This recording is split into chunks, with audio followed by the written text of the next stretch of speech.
Hello there. I didn't expect 2020 to start off with such a bang, if you know what I mean.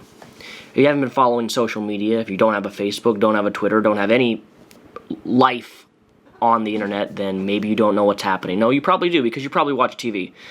But regardless, it's everywhere. 2020 literally started off with a gigantic bang. And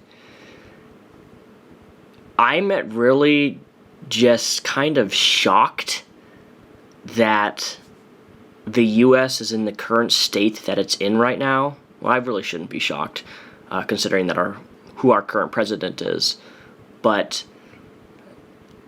I don't like talking politics. I don't like talking about choices that politics and presidents make, because it's messy business.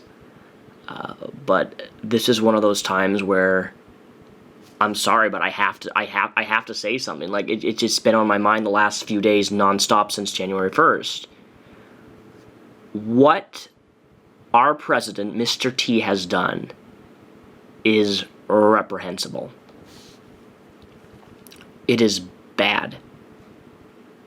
And it's very scary for me and thousands and millions of other Americans in this day and age where this person's supposed to be, his presidency is supposed to end. And what does he do? Because he's a very insecure man. We take out, or he orders a takeout of one of Iran's largest generals. Bada boom, bada bing, right? And Iran raised their red flag. First time in a long, long time that's happened. If you don't know what that means, well, I'm not going to explain to you. It's not good. Let me pull something up here. So, he tweeted out, the United States just spent $2 trillion on military equipment. We are the biggest and by far the best in the world. If Iran goes after an American base, or any American, we'll be sending some of that brand new equipment their way without hesitation.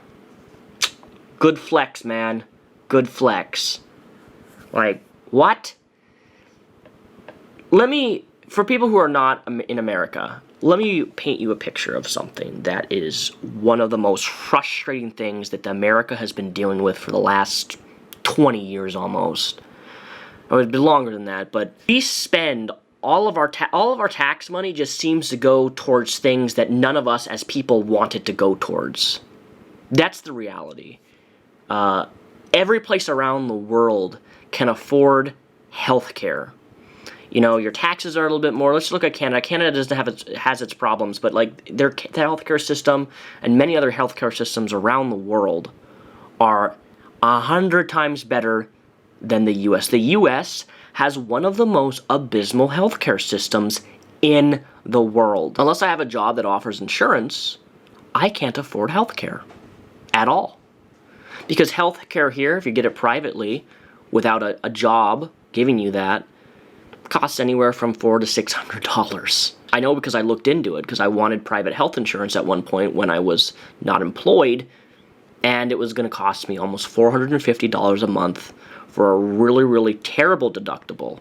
Several years back when Obama was in office, get this. This is the crazy part.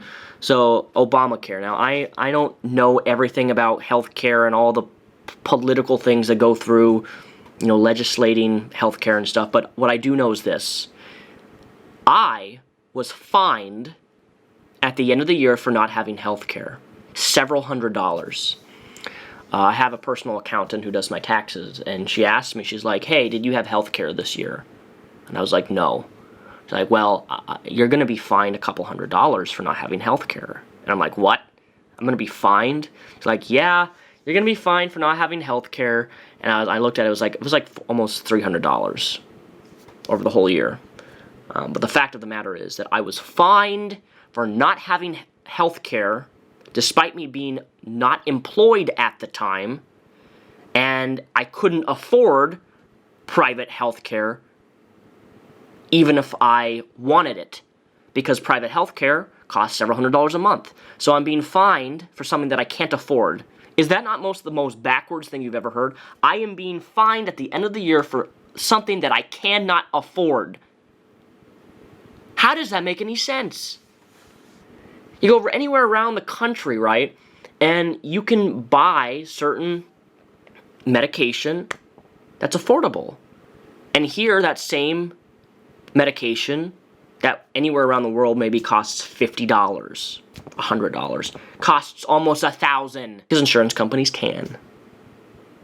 Why not charge 10 times the price of what something is? Like, just look at insulin, for example. Insulin around the world is very, very cheap and affordable. But here, it's not that at all. It's almost $700 to $800 for a small little vial of insulin, which some people have to have in order to survive. Medium income housing, or even low income housing, people can't afford that. I'm not rich. I can't afford $700 to $800 for some medication for myself, which I have had in the past. I got taken off my parents' insurance at age 25, so I'm 28 now. And the last few years has been, I haven't had any major, health-related issues, thankfully.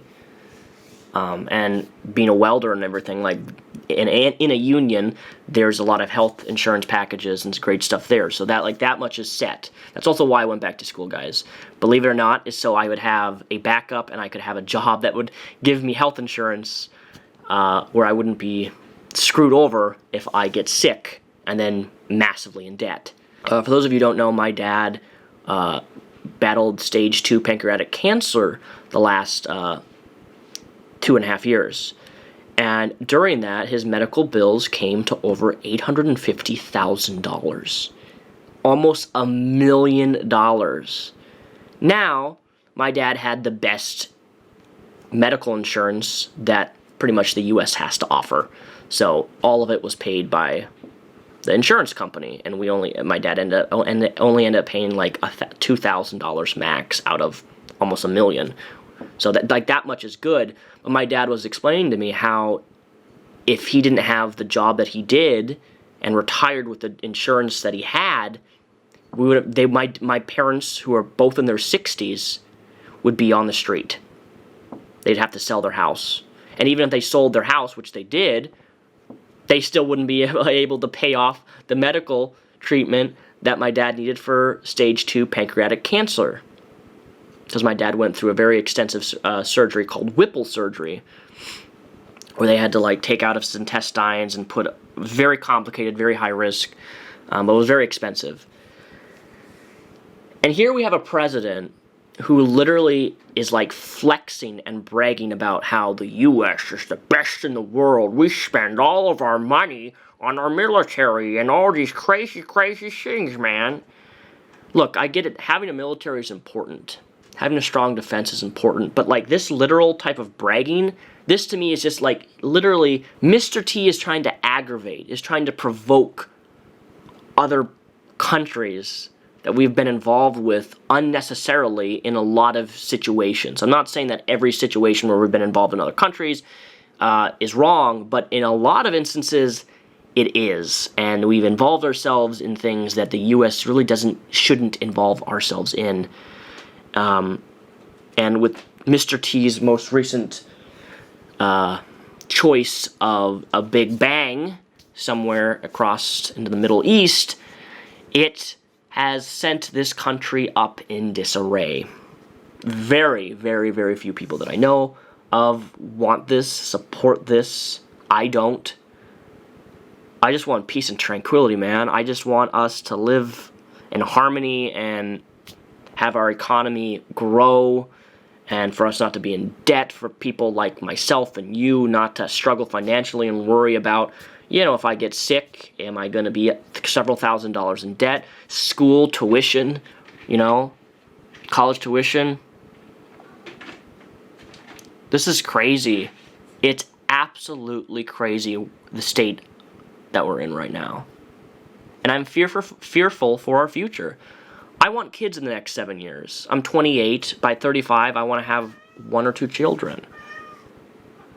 And when I think about where we are right now, what are they? Sorry, all that noise is my cats.